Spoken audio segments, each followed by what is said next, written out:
What's going on, everybody? Welcome back to Behind the Lens Radio Show. Listen, I said it, and we got it. We got none other than DJDMIDD in the building. What's going on, DMIDD? Hey, how are you? I'm great. How are you? I'm good, just living life, every one day at a time. One day at a time. That's all we can do. That's right. So listen, before we jump into it, we got to show the whole hometown some love. So we from the Low Country. Right. I'm from the A-Town, Alvin, South Carolina, and you are from? I am from the small town of St. Stephen, South Carolina. That's it. Shout out to the hometown. We got one stoplight. It's still going. Stoplight and what, 2 restaurants? It might be down to 1. Golden Chinese Dragon holding on. It's still holding on, but Subway is a little skittish. They had a long run. I know. But I have a quick little game for you. Being that you are a DJ, you know music. Right. So this game, I'm sure you heard it before, is called Finish the Lyrics. Right. All right, so here we go. And I've pulled some songs from, our era, 90s, early 2000s. And I might have like 1 or 2 of the newer songs as well. Okay. All right, so here we go. Disclaimer, I'm not a singer, but hey, we're gonna make it work. All right. All right, here we go. Guys, you better watch out. Some guys, some girls only about what? That thing.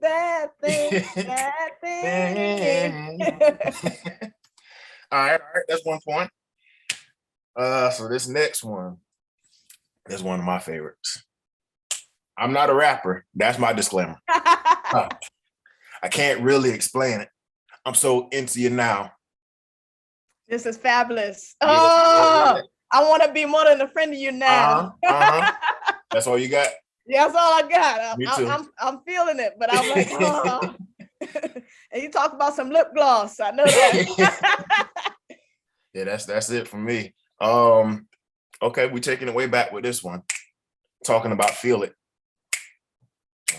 Can you feel it? Can you feel it? Can you feel it? Ding, ding, ding, ding. I don't know the rest. That's all. That's enough.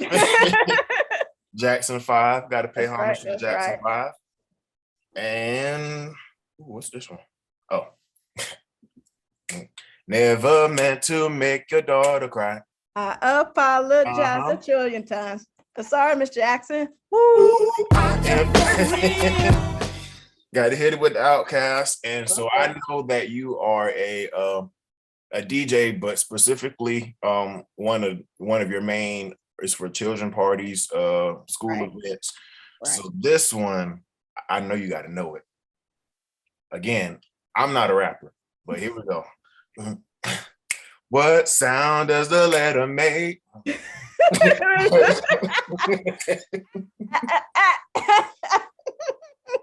You know the rest? You hit him with what's the girl name? Oh, I'm Gracie's Corner. That's right. Yeah, Gracie's Corner. That song go hard though. She comes with the bops. Them the hit. Yeah, when I first heard it, I was like, okay, right. I didn't have kids yet, and I'm like, okay, let me bop this a little bit. So, where did your love of music begin? How did that even start? It's funny because you know how sometimes you didn't even realize how long you actually loved music, but I think I pretty much loved music my whole life. When I started, I think I was like 3 or 4, and I was in the 4-year-old program at J.K. Godin. They had a ballet, tap, jazz kind of situation going on. So I would stay after school, and I did tap, I did gymnastics and all that. Of course, you got to have a little bit of rhythm, and you kind of just, again, I didn't realize that, okay, I kind of like that, but I realized I didn't really like dancing per se. Well, ballet, I'm more of a tomboy, so that was like, I don't want to wear those frilly things. So when I kind of got like in 6th grade, I started taking basketball more serious. But then when I got into middle school, I actually joined the band. And a lot of people don't know this, but I actually played the flute. And I was first chair out of 3 people, but still, I was first chair. That first chair matters. Right, in the band. And I did that for a couple of years at church. My mom was she started a youth choir. So, you know, when it was anniversary, I love anniversary because you come down the aisle, you bopping, you know, to that beat. Love music then. But then as I kind of transitioned to high school, back in the day, you know, we had LimeWire and all those illegal things you downloaded music with. But anyways, I didn't do that. But I would make CDs, and I used to have some of the best mixed CDs back in the day. You know, you had that CD player, we rode the bus, and everybody would kind of exchange, hey, what you got, Nitro? What you got? I'm like, oh, this the one right here. And you know, back in there, you had that anti-skip CD player, had to make sure, because on that bus ride, it was a little, you know, funky. Right. So it kind of started from there, just kind of making CDs for people and that kind of thing. And then after high school, I actually was dating a young man, and his brother had a little small turntable, and I was like, man, that's kind of fun. Like, we were just kind of playing around with it, and I kind of took interest in it. And one day we was at one of his family reunions, and I had my laptop, and he bought me one for like my birthday or something, because I took interest in it. A laptop, I had the small little turntable, well, mixer. And then I had these I think it's Langsing speakers, the one you kind of plug in with the green aux cord, your computer. And I kind of started from there. And then in college, you know, we would be in the dorm room, and I would make, you know, we have our own little parties. So it kind of just evolved on its own. But again, it was like, I've noticed that I've always kind of had a love for music. Yeah, like that hidden love. Yeah. I get that, because that's like me with like camera and all of that. I never thought I would be doing this, you know. That was never what I wanted to do, but here, so I thought, but here, we go, you know, and I'm happy I took that path. So before, like the last maybe 2-3 years, I had no clue. You know, when I think of Denetria, I think basketball, you know, because you was a basketball star in high school. Right. When you went off to college, did you play something then, or? No, I mean, I just did pick up intramurals, but no. Okay. So I guess if you had to rate, would your love of music, is it more than your love of basketball, or is it like an even, or it just? I'm gonna be honest with you, because when I first started teaching, I wanted to get back into coaching, and then I did. And what I did notice is that kids didn't love the game like how I did. So, you know, I ate, slept, breathed, like it was basketball. And right now, I'm just not in the same point of my life. I still love the game. When I was more engulfed in it, I was more so focused on it. But now, this is what I'm focused on now, because I'm working with kids. And even like when I'm at work, the first thing at school most days, what I do is I plug up my Bluetooth speaker. I might have a mix on, or I might have a playlist on. It's this one kid that comes in every day that looks forward to like just dancing down the hall with me, you know, just small things like that. So I think to answer your question, you know, when you are in different places in life, I think just wherever you are, things may change, but at the same time, I still love basketball, but right now it's more music. Gotcha. Yeah, so the love is the same, but the focus has shifted. You're right. Yeah, I still cut those kids behind in basketball. So. And you were trained well. Shout out to Cleve. Right, that's right. Cleve Touchberry, that's right. Yeah. So what are before I even get into that, so you're teaching now. What subject are you teaching, and what age group? Well, actually, first started, I was a PE teacher, but now I'm an assistant principal. So so way different ball game than teaching. At first you worry about your 4 walls, but now you worry about everybody's 4 walls, you know. Right. But I'm actually at an intermediate school, so we have ages 9 through like 12. So 4th, 5th, and 6th grade. So how are you liking that? It's going well. It definitely has its challenges, but with everything, the good ways outweighs the bad. So the thing that keeps me going is my love for music. So every time we have like a fun event or anything like that, it's me. I'm in charge. Like that's what keeps me going. And my school likes to have fun. So that kind of keeps a balance. So that's good. And I can imagine the relationships that you build with your students. Yes. And I believe that's key in everything you do. A lot of times just to see a kid smile, as soon as they hit the door, I'm like, hey, let's do this thing. Like, they smiling and we got the music playing. They have no choice but to have a good day. You know what I mean? Mm-hmm. Exactly. So how does it feel just as a DJ, and just how does it feel listening to all of the music that, brought you through times growing up? How does it feel like playing that? Do you like reminisce and all of that as you're making your mixes and everything? It feels really good. I know a lot of times with songs, you kind of relive what was going on during that time. Sometimes music makes you feel good. Like, oh, I remember that moment I heard that song. I remember when I was at a club or a party or an event. And sometimes when you're going through a bad breakup and that song just reminds you of an ex or something like that. Right. So music definitely takes you down many memory lanes. Yeah. What are some songs that inspire, influence you? One song that and this is here recently, and this is a kind of an older, it's not old, but not new.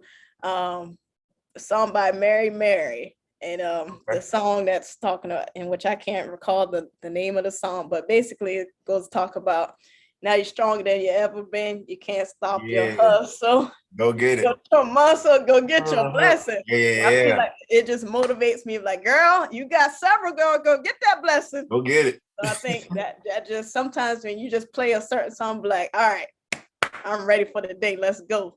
Yeah. That's one of my favorites. And if I want to take it back to one of my hip hop or R&B songs, I like, might be weird, but you know how certain songs you just love. I love all music. I understand. I like Mario, Just a Friend. That's my song. Hey, that's the jam. That's the jam. My song. Just definitely a bop that I know every word to. I know the dance moves of the video. Like, you say that's right. You do that little shaking shoulder.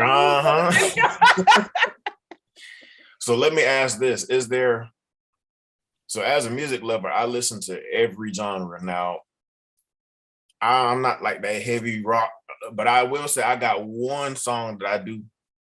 Do you have like a song that's just like not outside of the normal genre that we grew up in, that you just absolutely love? I do like that song, Let the Bodies Hit the Floor. Have you heard that? Because I go to the gym and it's called ISI. And of course, we got all kind of different people going to the gym. Right. Sometimes we got hip hop, R&B, sometimes heavy metal. I can't do the heavy metal. I mean, a little bit. It's just like, it rings my ear too much. You know what I mean? Like, I can't do that. Mm-hmm. But I do like some fancy, I like that country song. Okay. And I find myself that I like country a little more than I thought I would, just because if you really listen, it tell a good story. Country music have like some of the best lyrics. Yeah, definitely. But let's get back to the students, to the kids, and just the school life. Mm-hmm. Take us behind the lens of that. Tell us a day in the life of you in that environment. Okay. In assistant principal life, you wear many hats. You never know what you're going to walk into. For instance, this just happened yesterday. I was the kids were dismissing from the gym, because we normally, when they come in, we have them go to the gym to kind of sit unless you want breakfast. So, and one of my teachers wasn't here, so I had to go to a different spot to kind of just observe, make sure everybody get to class, safely. Right. So kids and like I told you earlier, I play music most of the time as kids are coming down the hall. I mean, I'm passing out high fives, just getting pumped for the day. I'm doing that. Everybody's smiling and we're having a good time. And all of a sudden she said, I got to go to, And I mean, it just throws up. And like when we have our kids walking, they normally have to walk on the blue line. So now the blue line has vomit everywhere. So I'm like, go. So as she turns, she then throws up on the other side. So now, you know, you had time. Yeah. So but things, like I said, it's very unpredictable. Gotta be ready, gotta be ready for anything. But typically my day starts, like I said, I'm trying to get the kids ready. I'm in charge of transportation. I'm in charge of also, like I told you, like the fun events happening at my school. We have the color run coming up soon. Okay. And each day we have like different games in the cafeteria. And during lunchtime, we also get an opportunity where kids like play games during lunch. So it's not just us sitting and, you know, eating lunch. We actually play games and get the kids involved. And we actually have an anti-bullying campaign coming up. So like I said, wear many hats. It just depends on the day, what I'm going to do. And a lot of times I try to get in classrooms just to observe teachers and see how instruction's going. Sometimes that doesn't happen. Like again, like I said, you got kids throwing up. I got to take care of, you know, that first. That's an immediate need. But that's typically my day, just seeing what happens. And a lot of times I do have a agenda, and it goes out the window. And be ready for all things. Yeah. But I love that because, you know, just growing up and going through school, we've done some different things, but it sounds like you guys are doing a lot more to just keep your students involved and just keep them out of trouble. And that's what my main thing is. If kids love coming to school, the academics will come. So if I can get them to buy in, just building a relationship with us, or just loving coming to school, the academics will come. Yeah. So that's my mantra. Like if they love it, it'll come. But if we're not building those relationships, and they don't know that they have somebody they can depend on, I mean, we set them up to be a statistic. So that's my whole thing. If they love coming to school, the rest will come. Yeah, and you said something that was key that I was going to say, relationships. You know, a lot of times we have, you know, you can tell somebody the right way to go or the right thing to do, but until they can know that I can trust you, you know, they may not necessarily receive it, you know. So like, I really do appreciate that you guys are building that trust, you know. And sometimes I might have teachers, because again, as an assistant principal, I'm the disciplinarian. And I really don't like that title per se, just because anytime somebody thinks, oh, you got to go to Miss Middleton's office, oh, what you did. And not necessarily it's not nothing wrong. But a lot of times if a kid comes to my office for the first time, I don't just lay the hammer on them. You know, you got to, hey, you know, what happened? Well, let's talk about what we could do the next time. Now, if you keep coming, now we got a different problem. You know, then I got to do something different. But when you get that child's first time come to your office for doing something that's not the right thing necessarily, definitely how you talk to a child and how you handle the situation, it goes a long way with that child. Yeah. And I know we can't get into specifics about this, but I do know that a lot of times a student's home life can affect their life in school. I'm sure you've encountered a situation like that, right? Where like the home situation just was different and it reflected in the school. Like, how would you typically handle that situation? A lot of times, if I'm aware of the situation and just I share with my teacher like what they need to know, but a lot of times I don't go into detail just because I don't want to expose that child to, you know, sometimes too many people know is just too much. So a lot of times if I know what's going on, I communicate to the teacher like, look, they got a lot going on, give them some grace. And definitely tell that kid, you know, I got your back. Yeah. And once they see that you're there to help them, they'll come to you when there is something going wrong. Yeah, I love that. So we are getting ready to come to a close, but oh man, I was loving it. we having a time tonight. Well, today. We're having a time today, but back to DJDMIDD, Denetria the DJ. So you have some dates coming up that you would like to share? Yeah. As with anything, if you'd like to book me, you can at DJDMIDD. Have some private events going on. And if you are in town on October the 15th, my mom, she's having her grand opening for her building. I'll be DJing that event. So come on and buy some Naturals by Nezzy butter as well. That's it. Yes, I need to, does she do like beard stuff as well? Yeah, she does beard bombs. I gotta check her out. Yeah. I gotta check her out. So it's definitely send me that info. Yes. Because I do want to support. Yes, sir. And so one thing that I do, Wednesday Wisdoms. So do you have anything that you would like to share to our listeners, to our viewers, just to kind of inspire them to get through the day, the week, or life? You know, I didn't go to church on Sunday. I normally go to church on Sunday. Mm-hmm. I didn't go this particular Sunday. However, I listened online, and I listened to the Brook. It was Pastor Moultrie. Yeah. Pastor Sims. Yeah. So one thing he said, this really struck me because I feel like this is what I'm going through right now. He said, greatness is tested.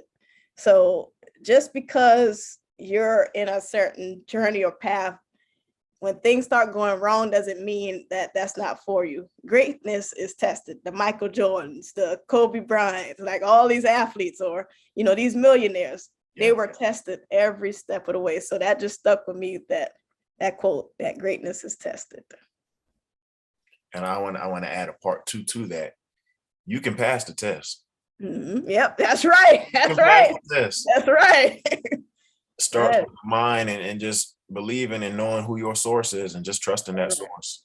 So thank you for that. Oh, yes, sir. Thank you for that.